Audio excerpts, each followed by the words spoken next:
Hello students, good morning. राष्ट्र Bharti public school में आप सभी का बहुत बहुत स्वागत है। जैसा कि आप सभी जानते हैं, इस लॉकडाउन के बीच हमने आपकी पढ़ाई को जारी रखते हुए लॉकडाउन स्पेशल सीरीज शुरू किया है और आज हमारे इस सीरीज का 9वां दिन है, जिसमें हम लोग अपने साइंस के फिजिक्स यानी भौतिकी के, ठीक है ना, भौतिकी के थर्ड चैप्टर बल तथा गति के नियम, यानी कि जिसे हम इंग्लिश में बोलेंगे law of force and motion के बारे में पढ़ेंगे। इससे पहले हमने 2 चैप्टर, प्रथम चैप्टर हमारा क्या था, साइंस चेंज मेजरमेंट यानी कि विज्ञान और मापन। सेकेंड चैप्टर हमारा गति यानी कि मोशन था। 2 चैप्टर, इन दोनों चैप्टरों को हमने कंप्लीट कर लिया है, पढ़ लिया है। इस चैप्टर के हमने कुछ न्यूमेरिकल थे, उन्हें भी कल की क्लास में किया था, ठीक है ना। तो आज की क्लास हम शुरू करने से पहले आपको बता दें कि जो हमने पिछले 2 चैप्टर को कंप्लीट किया है, उनके आधार पर हमने 20 मल्टीपल चॉइस क्वेश्चंस यानी कि ऑब्जेक्टिव क्वेश्चंस का एक ऑनलाइन मॉक टेस्ट तैयार किया है, ठीक है। और उसका लिंक जो है ऑनलाइन मॉक टेस्ट का यानी कि ऑनलाइन जांच परीक्षा का जो लिंक है, उसे हमने अपने इस वीडियो के डिस्क्रिप्शन बॉक्स में दे दिया है। अगर आपने अब तक उस टेस्ट को नहीं दिया है तो आप उस टेस्ट में ज़रूर भाग लें, ठीक है ना। और उस टेस्ट का जो रिजल्ट होगा, उस रिजल्ट को हम 5 मई को घोषित करेंगे और उस 5 मई के रिजल्ट के लिए हम एक ऑनलाइन वीडियो ऐसे ही बनाएंगे यूट्यूब पे, ठीक है ना। और नाम वाइज हर लड़का के नाम के अनुसार उसका रिजल्ट बताएंगे और जो प्रश्न है 20 प्रश्नों का हम एक्सप्लेनेशन देंगे विस्तार से, ठीक है ना। तो ज़्यादा देर न करते हुए शुरू करते हैं आज के इस क्लास को। आज के हमारे क्लास का टॉपिक क्या है, यानी चैप्टर का नाम क्या है, बल तथा गति के नियम यानी कि law of force and motion. तो आइए सबसे पहले हम जानेंगे बल क्या है, यानी कि फोर्स क्या है, व्हाट इज फोर्स। तो हमारा जो बल है, बल वह कारक है, बल वह कारक है जो किसी भी, बल वह कारक है जो किसी भी रुकी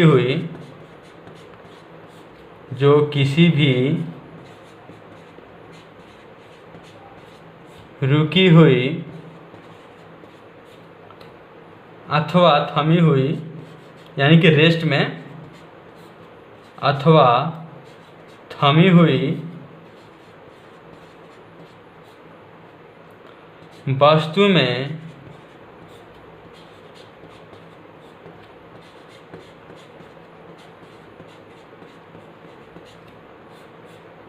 परिवर्तन ला सकता है।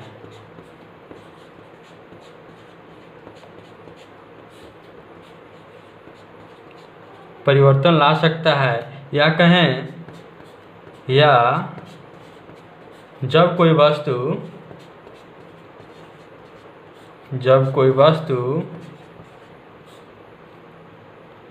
किसी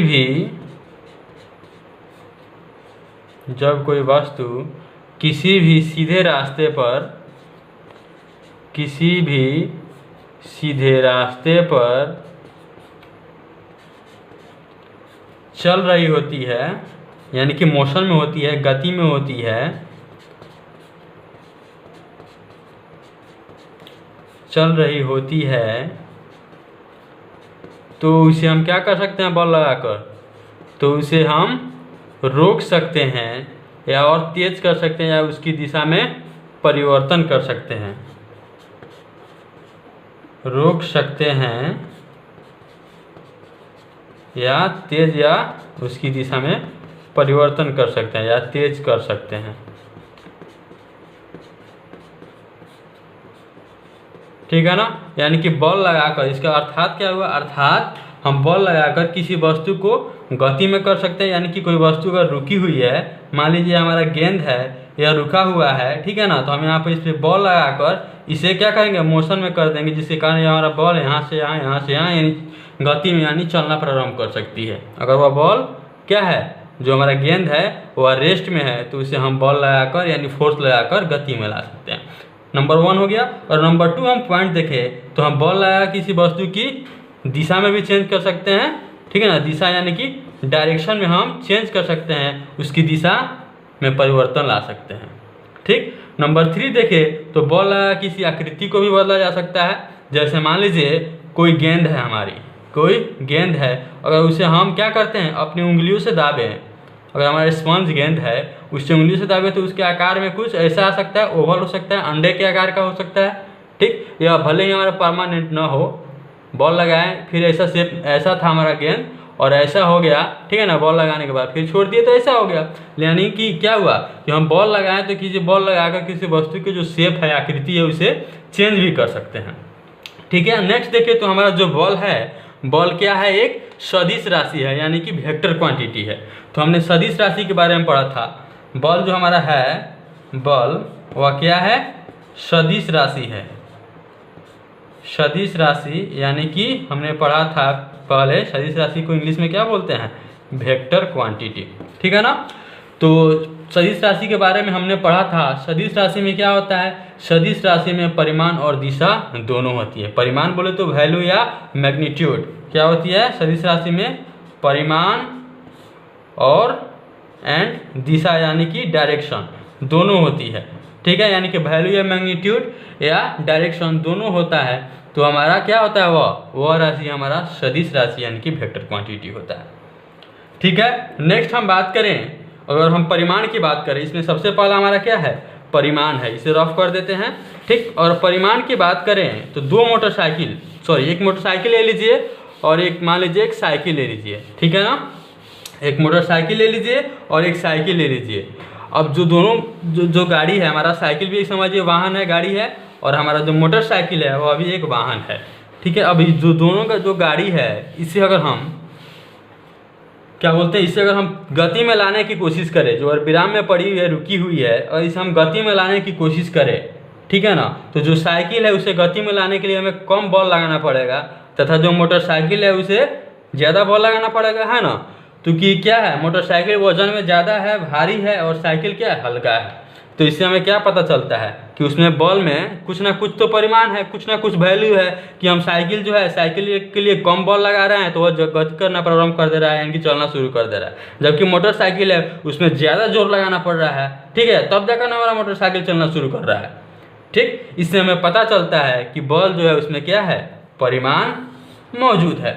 अब अगर हम बात दिशा की करें, किसकी बात करें, दिशा यानी कि डायरेक्शन की बात करें, तो मान लीजिए कोई हमारा फुटबॉल खिलाड़ी खेल रहा है, यहाँ पर हमारा गोल बना हुआ है, ठीक, जहाँ पे जाली वगैरह लगी होती है, जो लगी हुई है, ठीक है।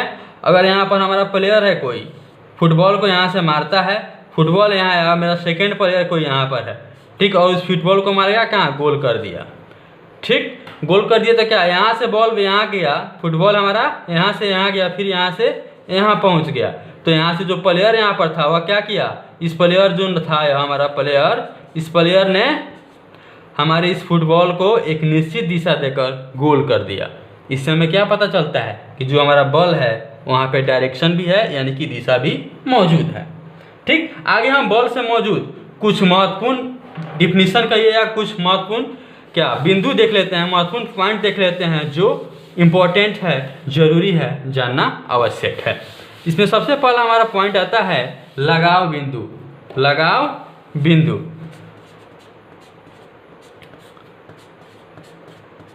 लगाव बिंदु इस इंग्लिश में क्या बोलेंगे, इस इंग्लिश में बोलेंगे पॉइंट ऑफ एक्शन, यानी कि जहाँ से बॉल लगना शुरू होता है, यहाँ से जहाँ से लगता है, पॉइंट ऑफ एक्शन। मान लीजिए हमारा यह बल्ब है, बल्ब यानी कि बल्ब नहीं, बॉल यानी कि गेंद है, ठीक है, बॉल है, ठीक है, इस बॉल पर हम बॉल लगा रहे हैं।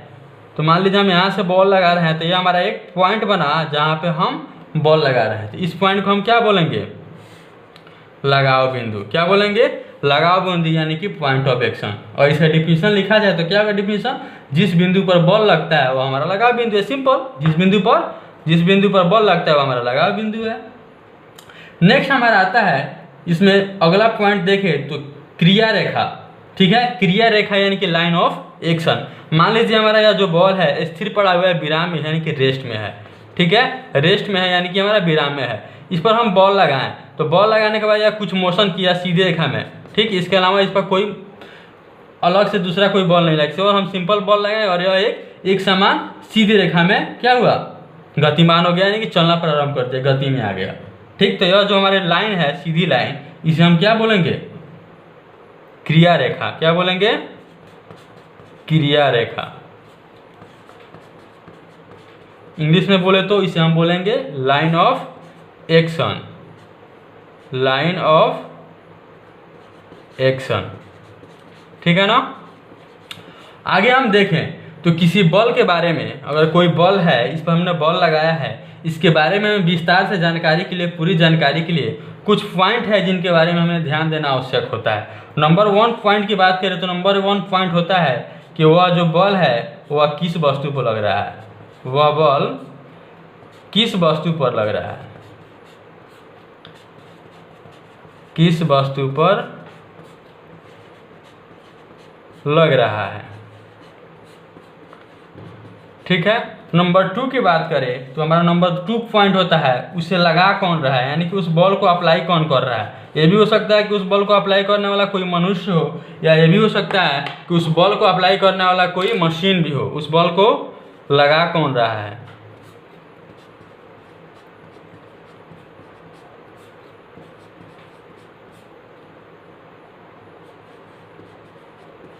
नंबर 3 पॉइंट की बात करें तो हमारा होता है कि उसका लगाव बिंदु क्या है, यानी कि बल्ब जो है वह वस्तु पर कहाँ पे लग रहा है, उसका लगाव बिंदु क्या है।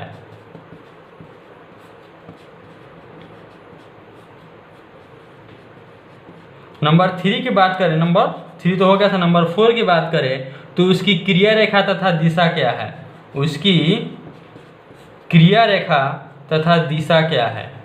हम इतना लिख रहे हैं, इसे आप लोग नोट जरूर करेंगे, इसीलिए लिख रहे हैं, ना तो हमें लिखने का कोई आवश्यक नहीं है। केवल बोल देंगे तो समझिए लेक्चर कंप्लीट हो जाएगा, आप समझ सकते हैं।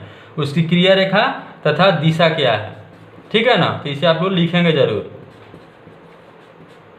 नोट तैयार करेंगे। नंबर 5 की बात करें तो हमारा आता है कि उसका परिमाण क्या है, कि वह जो बॉल है कितना न्यूटन का लग रहा है। क्योंकि हमारा बॉल का मात्रा क्या होता है, न्यूटन होता है, जिसके बारे में हम आगे विस्तार से चर्चा करेंगे कि बॉल का मात्रक न्यूटन क्यों होता है। तो उसका परिमाण क्या है, हमारा 5वां पॉइंट है। अगर 6ठा पॉइंट की बात करें तो हमारा 6ठा पॉइंट होगा कि उस बॉल की प्रकृति क्या है। प्रकृति यानी कि नेचर क्या है, अर्थात बॉल किस प्रकार का है, अर्थात बॉल किस प्रकार का है, बॉल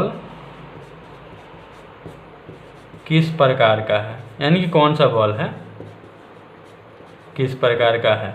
ठीक है। तो हमारा अब यहाँ पर टॉपिक आ गया क्या, बॉल के प्रकार, यानी बॉल के वर्गीकरण कैसे किया गया है। तो इसके बारे में हम लोग पढ़ेंगे। इसे आप लोग अगर नहीं नोट किए होंगे तो इसे पॉज करके नोट करें। इसे भी हम बहुत धीरे धीरे चल रहे हैं कि आप लोग अच्छा से लिख सकें। हम पहले सोचे थे कि क्लास को 15 दिन में कंप्लीट कर देंगे, पर कुछ बच्चे का, हमारे स्कूल के कुछ बच्चों का फ़ोन आया कि सर लॉकडाउन है, टाइम की कमी नहीं है सर, आराम से ले चलिए और चैप्टर को बहुत अच्छा से कवर कीजिए।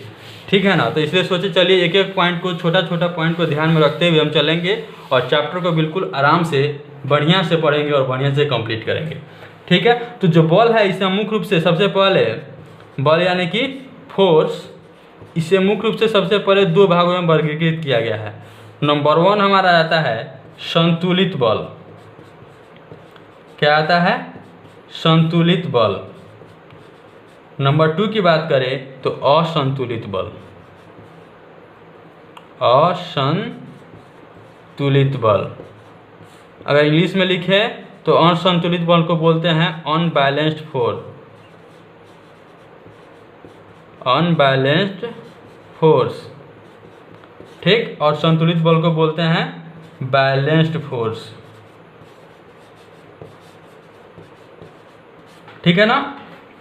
अब देखिए संतुलित बल जो हमारा है, संतुलित बल जो है, यह मान लीजिए हमारा कोई एक टुकड़ा है लोहा का या लकड़ी का, इस पर हम बॉल लगा रहे हैं, एक इधर से और एक इधर से। ठीक है। यानी कि एक इस दिशा से तो एक उसके विपरीत दिशा से। ठीक। एक दूसरे के विपरीत दिशा से 2 बॉल किसी लकड़ी के टुकड़े पे या लोहे के टुकड़े पर अप्लाई किया जा रहा है, लगाया जा रहा है। ठीक। अगर यह बॉल दोनों का वैल्यू, मान लीजिए अभी हमारा 5 न्यूटन का है और यह भी हमारा 5 न्यूटन का है, दोनों का वैल्यू अगर समान है तो क्या इस वस्तु की स्थिति में कोई परिवर्तन आएगी, नहीं आएगी। यानी वस्तु हमारी रुकी हुई है, स्थिर है, विराम में है, तो विराम में ही रहेगी। ठीक। तो इसमें का मतलब क्या हुआ कि जो 2 बॉल लगाए, इस बॉल का जो परिणाम आया, रिजल्टेंट आया, मैग्नीट्यूड आया, वह क्या है, 0 आ गया, 0 आ गया। ठीक। तो इस प्रकार के बल को हम क्या बोलते हैं? संतुलित बल। यानी कि अगर इसका परिभाषा देखें तो संतुलित बल क्या है? तो किसी वस्तु पर कार्य कर रहे बलों का परिमाण यदि शून्य है, लिख भी सकते हैं, किसी वस्तु पर कार्य कर रहे, किसी वस्तु पर कार्य कर रहे यदि किसी बलों का परिमाण यानी कि वैल्यू मैग्नीट्यूड, बलों का परिमाण शून्य है यानी कि 0 है, तो हमारा क्या है? असंतुलित बल है, संतुलित बल है। ठीक है, आप इसे सजाकर लिख लेंगे।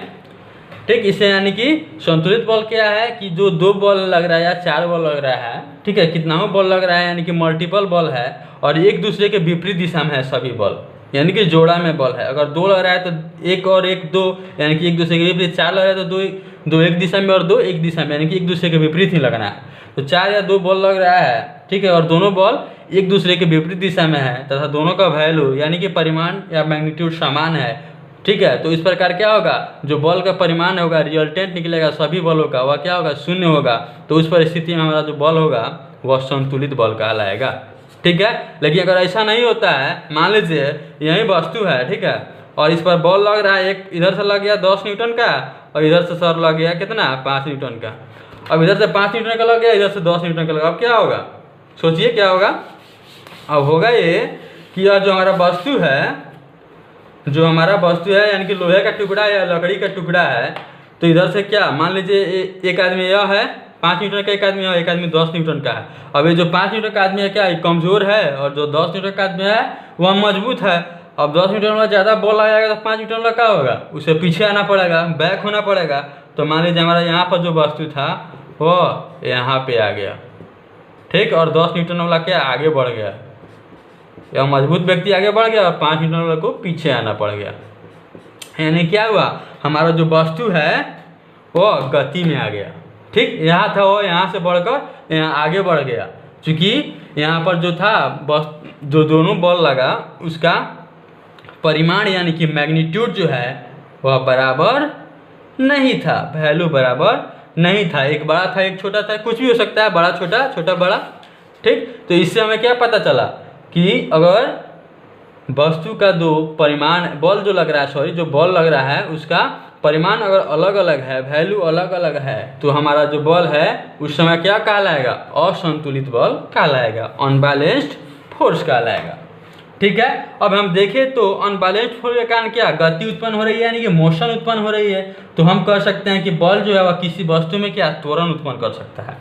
बल हमारा किसी वस्तु में त्वरण उत्पन्न कर सकता है। त्वरण को हम इंग्लिश में क्या कहते हैं? Acceleration, ACCELARATION। इसके बारे में हमने पीछे पढ़ा था। तो हमारा जो एक्सेलरेशन यानी कि त्वरण है, त्वरण क्या होता है? त्वरण होता है हमारा वेग परिवर्तन यानी कि वेलोसिटी डिफरेंस परिवर्तन बटे वेग परिवर्तन बटा क्या? समय, यानी कि टाइम होता है।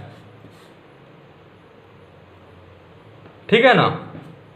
अगर मान लीजिए हमारा प्रारंभिक वेग यानी कि जब वस्तु चलना प्रारंभ करता है और वस्तु जब चलना छोड़ता है, तो हमारा पहला वेग हो गया क्या? प्रारंभिक वेग, और अंतिम वेग हो गया जब वह रुकने वाला होता है। ठीक, तो हमारा प्रारंभिक वेग अगर मान लीजिए u है और अंतिम वेग v है, ठीक, तो हमारा वेग परिवर्तन क्या हो जाएगा? v माइनस u और बटा समय यानी कि t, और हम एक्सेलरेशन को किससे सूचित करते हैं? a से। ठीक है, यानी कि a बराबर v minus u by T होता है, जहाँ से हमारा फार्मूला क्या आता है? v बराबर u प्लस a t। ठीक है, तो हम जान लिए कि जो बल है वो हमारा क्या त्वरण भी उत्पन्न कर सकता है। ठीक है, तो अभी हमने बल का दो प्रकार देखा, संतुलित बल और असंतुलित बल।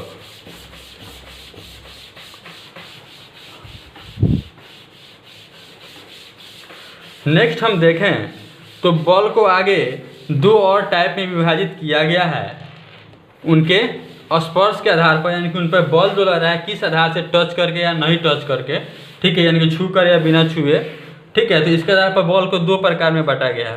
अगला जो बॉल है इसे दो तरह में बांटा गया है। नंबर 1 आता है हमारा स्पर्श बॉल, स्पर्श बॉल, और हमारा नंबर 2 आता है दूरी पर क्रिया बल या दूरी बल कह सकते हैं, दूरी पर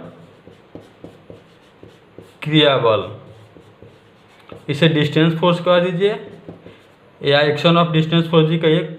इसका हिंदी इंग्लिश देखिए, दूरी पर क्रिया बल होता है एक्शन ऑफ डिस्टेंस फोर्स होगा, हम सिंपल डिस्टेंस फोर्स लिख दे रहे हैं, डिस्टेंस फोर्स। या स्पर्श बल को क्या बोलते हैं, contact force, CONTACTFORCE, contact force हो गया, ठीक है। अब जो हमारा कॉन्टैक्ट फोर्स है यानी कि स्पर्श बल है, तो स्पर्श बल क्या है, जब वह बल जो वस्तु से, एक वस्तु से दूसरे वस्तु पर लाया जाता है तो उससे क्या संपर्क करके, स्पर्श करके लगता है, वो हमारा स्पर्श बल होगा। दूरी पर जो है तो बिना टच किए यानी कि बिना संपर्क किए लगेगा, वह दूरी पर क्रिया बल यानी कि दूरी बल हो गया या डिस्टेंस फोर्स हो जाएगा, ठीक। अब जो हमारा स्पर्श बल है इसे भी 3 प्रकार में बांटा गया है। नंबर 1 हमारा होता है अभिलंब बल, जिसे इंग्लिश में हम कहते हैं नॉर्मल फोर्स, क्या कहते हैं, नॉर्मल फोर्स। नंबर 2 आता है हमारा तनाव, नंबर 2 आता है हमारा तनाव, जिसे हम इंग्लिश में टेंशन कहते हैं। नंबर 3 आता है हमारा घर्षण, घर्षण या घर्षण बल कहिए, जिसे बोल सकते हैं frictional force, CTION, friction force या फ्रिक्शनल फोर्स या फोर्स ऑफ फ्रिक्शन जो कहिए, ठीक। यह हमारा 3 होता है। स्पर्श बल को 3 भागों में विभाजित किया गया है, ठीक है। अब हम ये तीनों को देखें बारी बारी से। अभिलंब बल का, तो अभिलंब बल क्या है, जब स्पर्श बल वस्तुओं के संपर्क में संभवत लंबवत लगता है। स्पर्श बल जो वस्तु से संपर्क होकर यानी कि स्पर्श करते हुए, ठीक है, लंबवत लगता है। जैसे मान लीजिए, इसे थोड़ा मिटाते हैं,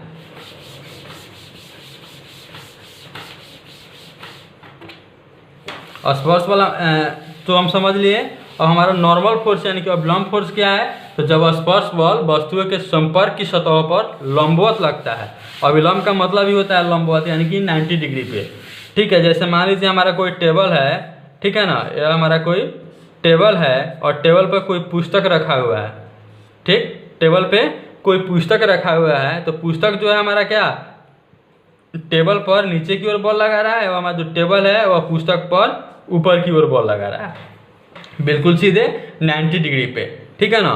तो इस प्रकार के हम बॉल को क्या बोलते हैं, अभिलंब बल बोलते हैं, यानी कि नॉर्मल फोर्स बोलते हैं। अब टेंशन की बात करें, हमारा तनाव की बात करें, तो मान लीजिए कोई वस्तु है यहाँ पे, ठीक है, दीवार से अटैच है, इसे हम यहाँ पे धागा बांध कर इसे खींचते हैं। तो धागा बांध कर जब खींचते हैं, यानी कि रेशम का धागा बांध कर खींचते हैं, तो हमारा क्या, यह जो धागा है यह टेंशन में होता है, यानी कि तनाव में होता है, यह बिल्कुल टाइट हो जाता है। तो इस प्रकार के बल को हम बोलते हैं टेंशन फोर्स, यानी कि हम टेंशन लगाकर खींच रहे हैं, ठीक है। नेक्स्ट हमारा घर्षण का बल, यानी कि घर्षण बल, जिसे फोर्स ऑफ फ्रिक्शन या फ्रिक्शन फोर्स भी कह सकते हैं या फ्रिक्शनल फोर्स भी कह सकते हैं, ठीक है। तो यह फ्रिक्शन क्या है हमारा, जब कोई वस्तु, लिखेंगे, जब कोई वस्तु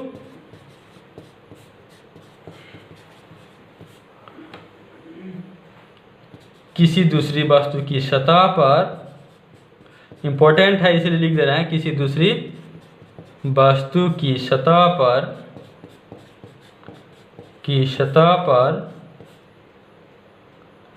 सरकती है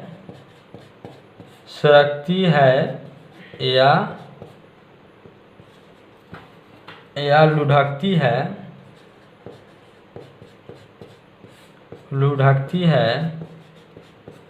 या फिर चलने की चेष्टा करती है, कोशिश करती है, यानी कि चलने की कोशिश करती है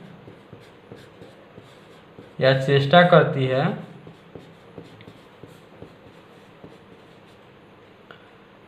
ठीक है, तब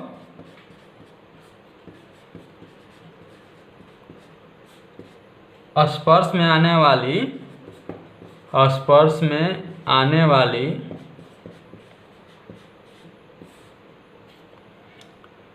सतह के बीच हमारा घर्षण बल यानी कि फ्रिक्शन फोर्स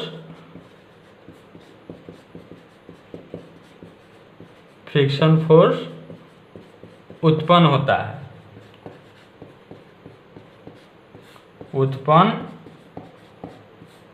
है, ठीक, जो हमेशा गति की विपरीत दिशा में लगता है, जो हमेशा गति की विपरीत दिशा में लगता है, गति की विपरीत दिशा में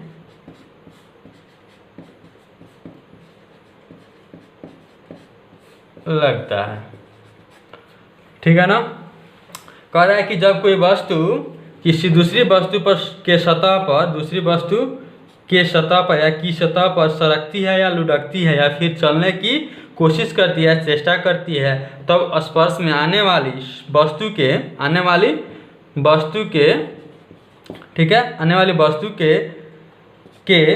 सतह के बीच घर्षण बल यानी कि फोर्स ऑफ फ्रिक्शन या फ्रिक्शन फोर्स उत्पन्न होता है, जो हमेशा गति की विपरीत दिशा में होता है।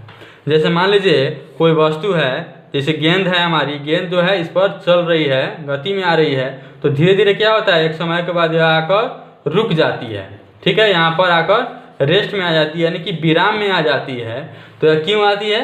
क्योंकि यह जो धरती है यहाँ पर बहुत सारे घर्षण हो रहे हैं। क्यों, किसके द्वारा हो रहा है? तो धरती जो है खुरदुरी है, यानी कि रफ है, ठीक है। अगर वो ज़्यादा स्मूथ हो तो थोड़ा ज़्यादा दूर तक जाएगा, यानी कि ज़्यादा प्लेन हो, चिकना हो, ठीक है ना, तो गेंद ज़्यादा दूर तक जाएगा, जल्दी रुकेगा नहीं, ठीक है ना। तो यह जो हमारा बल होता है, जो घर्षण बल है, तो यह जो खुरदरा सतह है उसके द्वारा ही शुरू होता है, उसी के द्वारा ही लगता है, ठीक है। जो हमेशा क्या, जो इधर से हमारा गेंद जा रहा है, जो बॉल लग रहा है उसके विपरीत दिशा में लगता है। अगर यह इधर से लग रहा है तो इधर से लगेगा, तब जाकर ना रुकेगा जी गेंद हमारा, ठीक है। अगर आगे हम देखें दूरी पर क्रिया बल, हमारा नेक्स्ट क्या पॉइंट आता है? दूरी पर क्रिया बल यानी कि डिस्टेंस फोर्स या एक्शन ऑफ डिस्टेंस फोर्स। इसे देखें तो इसके बहुत सारे एग्जांपल्स हैं। जैसे आपका आ गया हमारा चुंबकीय बल, चुंबक देखे हैं सब कोई, ठीक है ना। चुंबक देखे हैं तो चुंबक जो होता है वह दूर से ही कुछ छोटे छोटे लोहे के टुकड़े को, सुई को, यानी कि आलपीन को क्या होता है, दूर से ही अपनी तरफ खींच लेता है। तो वह क्या हमारे एक डिस्टेंस फोर्स का यानी कि दूरी पर क्रिया बल का या दूरी बल का एग्जाम्पल हो गया। कौन?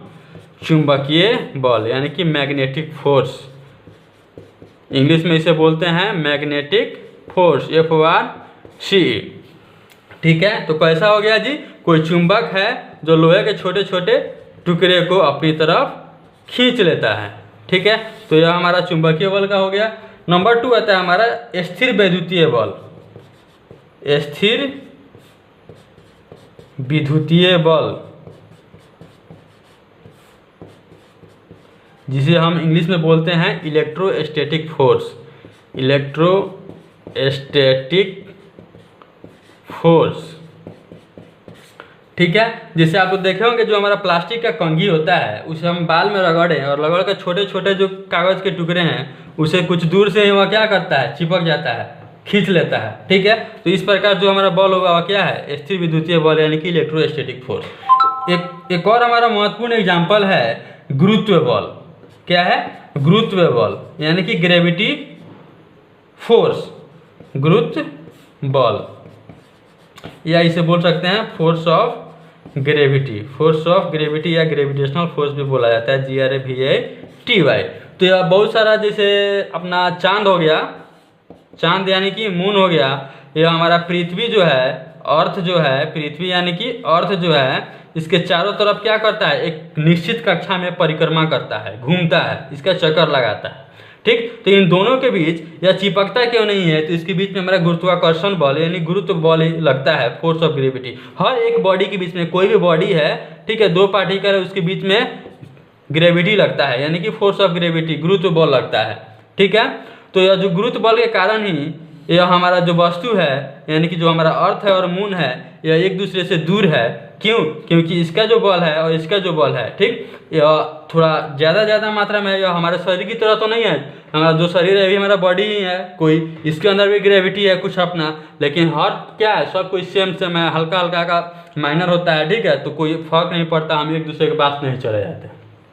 वैसे ही अर्थ और मून है, तो इसमें भी बहुत ज़्यादा है, ठीक है। तो जो मून जो है, यह मून हो सकता है कि भविष्य में कभी लाखों वर्षों साल पहले कहीं और रहा हो और वहाँ से अर्थ यानी कि हमारी पृथ्वी की ग्रेविटी की वजह से वहाँ से खींचकर यहाँ आ गया हो। अब यहाँ पर जब आया होगा तो एक लेवल बना होगा, ठीक है, नज़दीक आने पर जहाँ पर कुछ हद तक क्या होता होगा, बहुत माने बराबर से कम, यानी कि थोड़ा सा बराबर से कम रह गया होगा क्या, गुरुत्व बल। तो हमारा इसी कारण जो मून है ना, वो हमारे अर्थ के चारों तरफ एक निश्चित कक्षा में परिक्रमा करता है, घूमता है।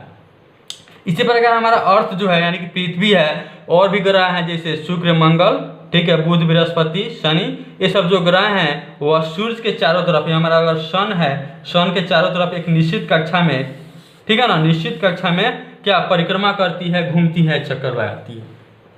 तो ये भी सब क्यों होता है, हमारे गुरुत्व बल के कारण ही होता है, यानी कि फोर्स ऑफ ग्रेविटी के कारण ही होता है, ठीक है। तो आज के हम क्लास का यहाँ पे द एंड करते हैं, ठीक है, ख़त्म करते हैं, और नेक्स्ट क्लास के लिए आपको बहुत बहुत बधाई। आज का दिन आपका शुभ हो। अगर आपने अब तक हमारे इस चैनल को सब्सक्राइब नहीं किया है तो हमारे इस चैनल को सब्सक्राइब जरूर करें, तथा हम आपने के लिए इतने मेहनत से या वीडियो जो ला रहे हैं लॉकडाउन के बीच, तो एक लाइक जरूर करें ताकि हमें एक अच्छी मोटिवेशन मिल सके, तथा अपने दोस्तों के बीच इस वीडियो क्लास को शेयर जरूर करें ताकि आपके दोस्त भी लॉकडाउन में व्यर्थ हो रहे अपने समय का सदुपयोग कर सके। थैंक यू, बहुत बहुत धन्यवाद आपका।